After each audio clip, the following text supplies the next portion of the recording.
La grande interview, Edwige Chevrillon. Bonsoir à tous, bienvenue dans la grande interview. Aujourd'hui, un sommet du G7 virtuel. Demain, cette conférence de soutien à l'Ukraine en présence du Premier ministre ukrainien. Il y aura aussi une intervention du président ukrainien, Volodymyr Zelensky, et puis évidemment le président Macron. Odile Bassorono, bonjour, bonsoir. Merci d'être avec nous. Vous êtes la présidente de la BERD, la Banque européenne de reconstruction et de développement. Merci d'avoir pris le temps de passer par nos studios pour répondre à mes questions. Évidemment, vous êtes au cœur de cette reconstruction ukrainienne qui va être l'objet de cette réunion demain. Moi, une première question comme ça. Je m'en souviens, avant l'été, on disait le coût de la reconstruction, c'est 350 milliards. Maintenant, on dit 750 milliards. Le président Zelensky dit 1000 milliards. Et puis en même temps, on voit que les Russes, ils sont en train de détruire toutes les infrastructures. Vous, à la BERD, vous dites combien? Combien faut-il mettre sur la table? D'abord, merci de m'inviter.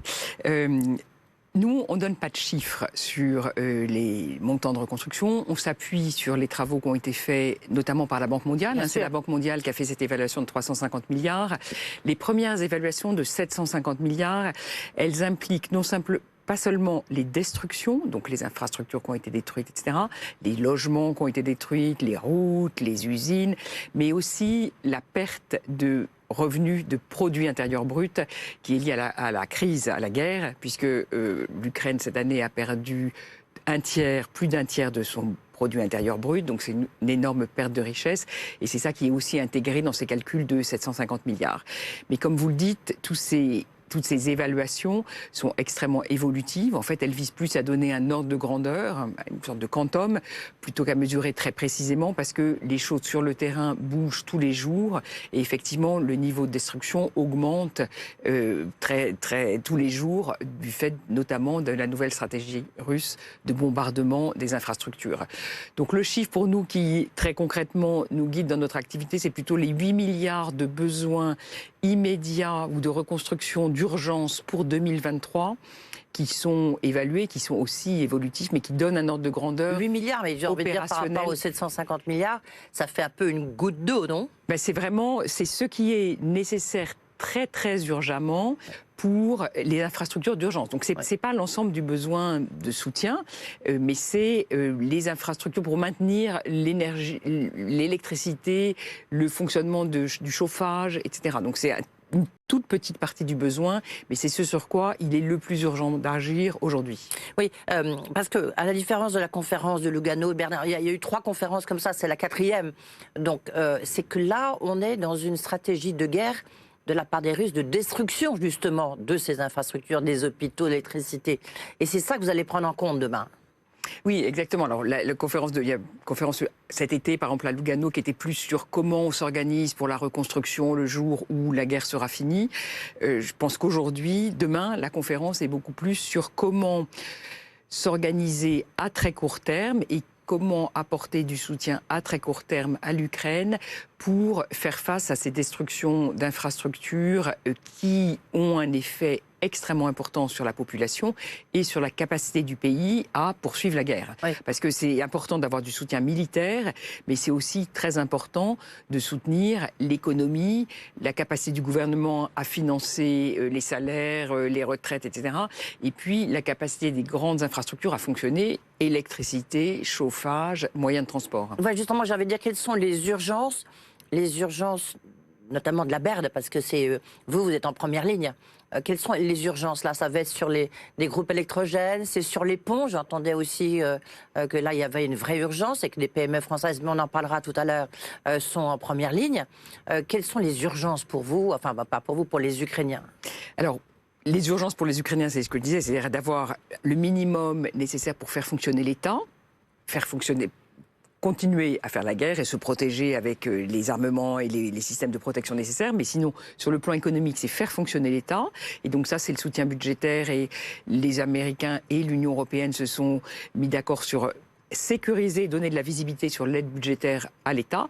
Et puis nous, la BERD, on se focalise plus sur le soutien à l'économie, permettre à l'économie de continuer à fonctionner. Donc on a financé cette année près d'1,5 milliard en faveur de l'Ukraine pour acheter du gaz et permettre de stocker du gaz et assurer le chauffage dans les logements pour faire face à l'hiver qui est très très rigoureux en Ukraine.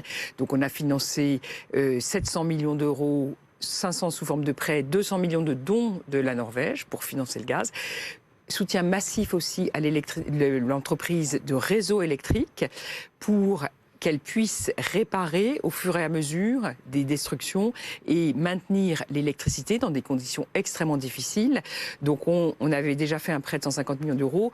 Demain, on va signer un prêt de 300 millions d'euros qu'on a décidé en quelques semaines, qui pour assurer, donner à l'entreprise de réseau, l'équivalent de RTE en France, les moyens d'acheter des générateurs, d'acheter les pièces détachées pour réparer, etc., en fonction des destructions qui se font tous les jours. Mais une question, c'est vrai qu'on se pose tous, c'est comment fait-on pour reconstruire alors qu'il y a des missiles qui n'arrêtent pas de tomber ? Oui, c'est une période, c'est très différent d'il y a encore quelques mois, parce que c'est la nouvelle stratégie russe, comme vous l'avez rappelé. Ben, c'est extrêmement difficile, hein. Ça met l'ensemble du pays et des entreprises publiques et des acteurs sous une pression énorme. En même temps, c'est là où on voit la résilience du pays et le fait que l'ensemble des forces économiques, des acteurs, que ce soit sur le plan militaire, mais aussi des personnes privées aussi dans des dispositifs de solidarité entre personnes privées qui permettent au pays de faire face et à chaque fois de réparer pour pouvoir assurer, par exemple, un minimum d'accès à l'électricité. Les autres, pour revenir aux priorités de notre point de vue, on a aussi beaucoup aidé l'entreprise de chemin de fer, parce que dans une période de guerre, pouvoir avoir des trains qui circulent est extrêmement important. Donc on leur a apporté aussi des financements importants. Et le secteur privé, parce que ce qui est très important de comprendre, c'est que le secteur privé continue de fonctionner en Ukraine. Les banques sont ouvertes, les agences bancaires sont ouvertes, des entreprises continuent du secteur agroalimentaire continuent de planter, de récolter, d'exporter. Et donc, on a apporté des financements à toutes ces entreprises, à nos clients qui avaient besoin de financement de liquidité ou de garantie pour avoir accès au crédit bancaire. Mais quelque chose de peut-être question idiote, mais par exemple, si une entreprise française qui fait des ponts métalliques, pour aller très vite, pour pouvoir les mettre en quelques semaines, mais pendant ce temps-là, les bombardements, ils continuent. Donc, est-ce que la livraison, ça se fait à la frontière ukrainienne ? Ça se fait comment ? Alors, il y a des mécanismes, effectivement, on ne peut pas accéder à l'Ukraine en avion, il faut passer, donc c'est pour ça que les chemins de fer sont importants, où les camions, les routes continuent de fonctionner. Ce qu'il faut voir, c'est qu'il y a des bombardements, il y a des attaques sur les infrastructures, mais l'ensemble du pays n'est pas dans la situation du front. C'est-à-dire qu'il y a le front où la bagarre est permanente, le conflit est permanent. Pour le reste du pays, vous avez des alertes, il y a des destructions, mais la vie continue quand même. Moi, j'étais à Kiev il y a 6 semaines. Après le déclenchement de cette nouvelle tactique russe de bombarder les infrastructures, il y a eu des alertes plusieurs fois. Les gens vont dans les abris, se mettent dans des souterrains, dans le métro, etc. Mais l'alerte s'arrête et la vie reprend. Donc, d'une certaine façon, il y a des risques accrus. Si il y a des risques de bombardement, il y a des problèmes sur les infrastructures, mais la vie continue, les gens continuent d'aller au bureau. Vous êtes dans une réunion, tout d'un coup une alerte, vous passez en sous-sol, vous continuez votre réunion. Oui. Odile Bassorono, qu'est-ce que vous attendez demain de cette réunion ou d'aujourd'hui des réunions que vous avez avec les autorités françaises ? Parce que vous avez dit, l'aide européenne, elle n'est pas du tout au niveau. Elle n'est pas au niveau lorsqu'on regarde ce que font notamment les États-Unis. Qu'est-ce que vous attendez ? Comment les Français, notamment, peuvent accélérer leur aide, leur appui monétaire ? J'ai dit que l'aide européenne était vraiment en voie d'organisation. L'année dernière a été difficile à mettre en œuvre. Là, il y a un mécanisme de financement pour l'aide budgétaire dont je parlais tout à l'heure qui est en train d'être examiné. Malheureusement, la Hongrie a pour l'instant bloqué. J'espère qu'une solution va être trouvée très rapidement parce qu'effectivement, c'est vraiment une ligne de soutien absolument fondamentale pour le pays. Ce que j'attends demain, c'est d'abord la poursuite de la mobilisation. C'est très important de continuer à apporter un soutien à l'Ukraine. C'est un pays qui a déjà reçu beaucoup d'aide, mais la poursuite de ce soutien est fondamentale pour la poursuite de la guerre et pour la capacité du pays à résister. Et donc la mobilisation de la communauté internationale est très importante et il y a évidemment un risque de fatigue. C'est-à-dire que pour des pays donateurs qui ont d'autres difficultés, des difficultés internes, on doit faire face à l'augmentation du prix de l'énergie. Maintenir ce soutien est un effort important. Donc c'est pour ça que ces efforts de mobilisation et de prise de conscience de l'importance de cette aide est un élément important. Et la deuxième chose, c'est de se focaliser plus précisément sur ces besoins urgents pour la reconstruction immédiate des infrastructures et de mettre en place un mécanisme de coordination pour assurer que les besoins sont bien identifiés et il y a de l'argent en face. Oui, d'accord, mais demain, Odile Renaud-Bassot, vous attendez 8 milliards. D'accord, c'est ça que vous attendez demain de cette conférence? Je ne pense pas que demain, on aura des montants annoncés. Je pense qu'il n'y aura pas de nouvelles... Je ne sais pas, mais je ne suis pas sûre qu'on aura des nouvelles annonces de soutien. Mais vous, c'est ce que vous dites. L'important, c'est d'avoir les mécanismes en place pour avoir. Du point de vue de la BERD, la contribution de la BERD, à ces 8 milliards, nous, on peut d'ores et déjà s'engager à apporter l'année sur 2022-2023, 3 milliards. Grâce au soutien des donateurs qu'on a déjà... engrangé d'une certaine façon, et donc ça nous donne des marges de manœuvre, et il faut poursuivre pour aller au-delà. La France est un peu à la traîne par rapport notamment aux les États-Unis, bien sûr, mais par rapport à l'Allemagne. Quand on regarde, non, la France a fait une part non négligeable, elle nous a apporté 100 millions d'euros de garantie, oui, mais ça nous permet de faire 200 millions. Ouais. Quand on regarde tous les pays européens comparés aux États-Unis, je pense que l'effort économique et financier est du même ordre de grandeur, ça a été plus compliqué à mettre en place, mais globalement, les volumes sont du même ordre de grandeur. D'accord, ok. Comment, maintenant, la question aussi qu'on se pose, c'est comment cette aide arrive? Comment faire qu'elle ne passe pas par d'autres grandes structures internationales qui elles-mêmes, à chaque fois, ponctionnent un tout petit peu?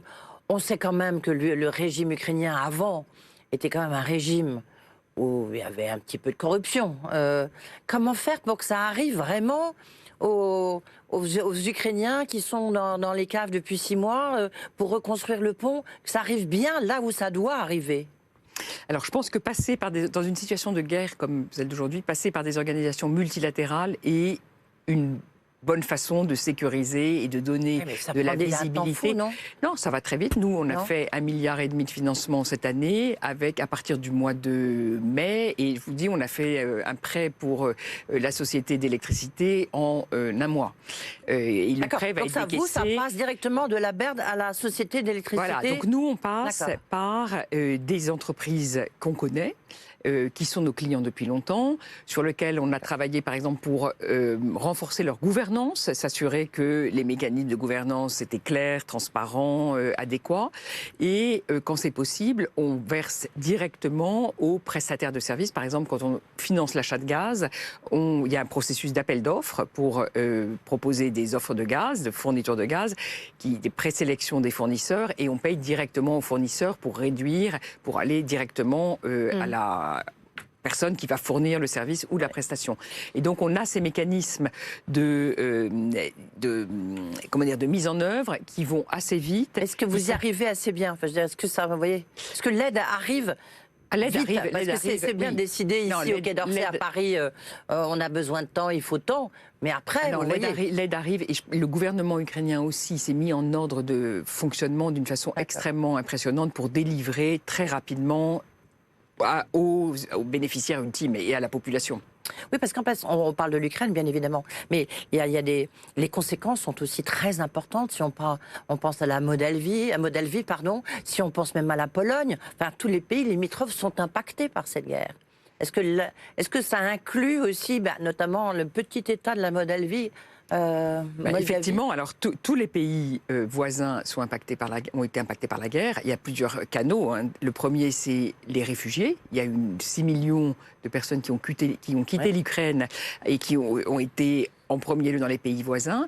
En Pologne, 3 millions de réfugiés. Donc c'est un montant et un accueil de la population qui est extrêmement important. En Moldavie, qui est un petit pays limitrophe de l'Ukraine, plusieurs centaines de milliers de réfugiés pour un pays qui est d'une taille beaucoup plus petite. On les aide massivement. C'est un pays qui est aussi très dépendant de la Russie pour la fourniture de gaz. Et donc c'est un pays qu'on a aidé massivement. On lui a apporté des financements de l'ordre de 5% du PIB, 300 millions d'euros pour financer, sécuriser l'achat de gaz à des prestataires tiers et pour constituer des réserves. Et la Pologne ? Et la Pologne, alors c'est un pays qui a plus de moyens, qui est moins fragile, mais là aussi, ce qu'on voit en Pologne, c'est aussi l'effet indirect, c'est-à-dire que la guerre a créé un mécanisme de défiance des investisseurs étrangers pour l'ensemble de la zone. En fait, même si la Pologne n'est absolument pas dans le conflit aujourd'hui, elle en subit les conséquences et les investisseurs étrangers sont beaucoup plus réticents à investir dans ces pays. On voit la même chose en Moldavie, dans les pays baltes. Et donc, du coup, une banque comme la BERD intervient beaucoup plus pour soutenir le secteur bancaire, soutenir les entreprises locales et leur permettre leur développement. Comment les entreprises, parce que demain, on sait, il y aura des entreprises qui vont participer. Le président Macron va essayer de mettre en avant le privé, d'associer le public et le privé notamment français. Comment les entreprises françaises, par exemple, participent à cette future reconstruction ukrainienne ? Alors aujourd'hui, il y a beaucoup d'entreprises françaises qui sont déjà présentes en Ukraine. J'ai signé il y a peu de temps un accord avec le Crédit Agricole, qui a une filiale localement et qui continue à faire des financements en Ukraine. Au moment de la reconstruction, elles auront un rôle à travers deux types d'interventions. D'abord, financer la reconstruction, et là, c'est des travaux publics, c'est des interventions pour vraiment reconstruire. Vous parliez de ponts, mais il y a aussi beaucoup de choses à faire dans le bâtiment, les routes, les infrastructures. Mais il y a aussi la capacité d'investir, de développer de la production en Ukraine. Et ça, il y a des domaines de très forte expertise ukrainienne, par exemple, et de très grandes compétences en matière, en agribusiness, dans le secteur agricole, mais aussi, par exemple, dans les high-tech. Et au moment de la reconstruction, il y aura besoin d'investissements étrangers pour pouvoir développer la capacité de production, la capacité d'innovation du pays à nouveau. Oui, mais quand vous dites quand il y aura la reconstruction, elle va quand même commencer. En tous les cas, c'est ce que vous nous dites depuis cet entretien, Odile Renaud-Bassot. Donc, ça a commencé déjà. Ça a commencé sur les infrastructures. On commence à reconstruire des infrastructures indispensables au fonctionnement de l'économie. Mais aujourd'hui, c'est très difficile pour une entreprise étrangère de dire je vais aller développer une nouvelle usine, créer une nouvelle usine en Ukraine, par exemple, ou investir dans une nouvelle entreprise, par exemple, parce que la situation est quand même plombée par l'incertitude liée à la guerre. Donc là, c'est dans une deuxième phase de reconstruction, quand il y a une visibilité plus grande sur l'évolution du pays et que ces nouveaux flux d'investissement pourront arriver. Pas de victoire sans aide, c'est clair, aide militaire, aide économique, parce que c'est très important, vous l'avez souligné, ce qu'effectivement le PIB de l'Ukraine s'est rétréci de 30%, voire plus. Donc, comment faire pour remettre en route cette économie ? Mais surtout, c'est qu'il faut que l'Ukraine reste forte vis-à-vis de l'Ukraine pour pouvoir éventuellement, si un jour, Vladimir Poutine a ouvert une porte là, ces derniers jours, si un jour il y a un accord de paix. Absolument, absolument. Oui. Et donc l'aide est très importante. L'aide est absolument indispensable pour permettre à l'Ukraine de tenir et de faire face et de gagner la guerre. Parce que sans aide internationale, je pense que le pays aurait une capacité de résilience beaucoup plus limitée. Oui. Comment l'Europe, parce que on parlait tout à l'heure des lenteurs européennes, mais on voit là aussi au niveau européen, la Commission européenne, des aides qui doivent être débloquées, mais qui restent quand même toujours coincées, quoi. On a du mal à faire débloquer au niveau européen ces aides. Alors l'Europe a quand même déboursé beaucoup de soutien cette année à l'Ukraine. Il a fallu mettre en place les mécanismes pour le faire, mais quand même, et nous, une partie de notre activité a été garantie par la Commission européenne, plusieurs centaines de millions d'euros garantis par la Commission européenne. Donc le délai de réaction a nécessité des ajustements, mais aujourd'hui, et comme je disais tout à l'heure, l'Union européenne s'est aussi mise en position d'apporter un soutien de l'ordre de 1,5 milliard d'euros par mois à l'Ukraine pour toute l'année 2023. Et c'est ça c'est l'enjeu de la discussion en cours et du projet bloqué par la Hongrie, mais j'espère qu'il va être débloqué rapidement. Il faut passer outre. Si ce n'est pas une garantie du budget communautaire, ce sera une garantie des États pour arriver, puisque c'est absolument une ligne vitale pour le pays. Oui. Tiens, j'imagine que vous avez suivi évidemment ce scandale au Parlement européen avec la vice-présidente grecque il y avait des valises de billets qui auraient été, il faut rester prudent, enfin qui auraient été données par le Qatar. Mais surtout, ça met en avant que c'est incroyable que ça touche au plus haut sommet du Parlement européen. Comme la vous, j'ai vice-présidente, été extrêmement choquée, surprise de voir ces nouvelles. Et maintenant, il faut qu'il y ait une transparence totale et que la justice passe par là. Oui, mais surtout, c'est ce qu'on se disait, c'est que les procédures au sein de la Commission européenne, du Parlement européen, sont tellement strictes, parfois trop strictes, parce que ça bloque. Et là, il y a une corruption massive. C'est effectivement surprenant. Incroyable. Oui. La Baird, qu'est-ce que bonne année, enfin bonne année, on n'ose pas dire ça, mais vous avez joué un rôle clé en 2022, en 2023 ? Oui, on voit que dans des situations de crise et de tension économique, on n'a pas parlé du secteur énergétique, mais c'est aussi un sujet majeur pour toute cette année. On va avoir un niveau d'investissement extrêmement élevé, sans doute record historique en matière, on n'a pas encore les chiffres finaux, mais un niveau d'investissement très élevé. On voit bien que les banques multilatérales comme la Baird jouent un rôle un peu contracyclique, c'est-à-dire que on a besoin d'être agile pour pouvoir apporter un soutien au pays, à nos différents pays d'opération, dans des situations de crise et les aider à faire face à ces situations. Mais vous avez suffisamment de moyens, vous trouvez, vous estimez ? Ou alors vous demandez justement encore plus de moyens. On demande des moyens, notamment on a eu beaucoup de soutien pour partager les risques dans nos investissements en Ukraine, parce que pour une banque, investir dans une zone de guerre, c'est particulièrement risqué et difficile. Et donc on a bénéficié de beaucoup de soutien et j'espère que ça continuera à être le cas pour le futur, parce que c'est absolument indispensable pour nous pour pouvoir continuer notre activité. Oui. Juste une petite question pour finir, peut-être pour conclure. Qu'est-ce que vous faites au niveau, la Baird, au niveau français, au niveau de la France, puisque là vous êtes avec nous ? Alors on n'investit pas du tout. La France n'est pas un pays, puisqu'on intervient dans les pays d'Europe de l'Est, en développement, plutôt émergent. Mais évidemment, on travaille souvent beaucoup avec des entreprises françaises qui en fait investissent dans nos pays. Donc on est partenaire et financeur d'un certain nombre d'entreprises françaises qui investissent par exemple dans le domaine des énergies renouvelables ou des infrastructures dans les pays d'opération. Et la France est les entreprises françaises sont un des plus gros en volume global partenaires de la banque par rapport à nos autres pays actionnaires. Oui. Qu'est-ce qu'il faut vous souhaiter pour demain, Odile Renaud-Bassot ? Une forte mobilisation et vraiment... Vous avez eu des assurances, là, je sais que, sans dévoiler de secret, vous sortez du Quai d'Orsay, vous allez rencontrer d'autres autorités françaises, pour ne pas les nommer. Donc nous, on a une certaine visibilité sur 2023, mais au-delà, on aura besoin de soutien additionnel. Merci beaucoup. Merci d'avoir été avec nous, donc la présidente de la Baird, la Banque européenne de reconstruction et de développement. Merci beaucoup. Évidemment, vous pouvez retrouver cette interview sur les replays et les podcasts de BFM Business. Bonne soirée.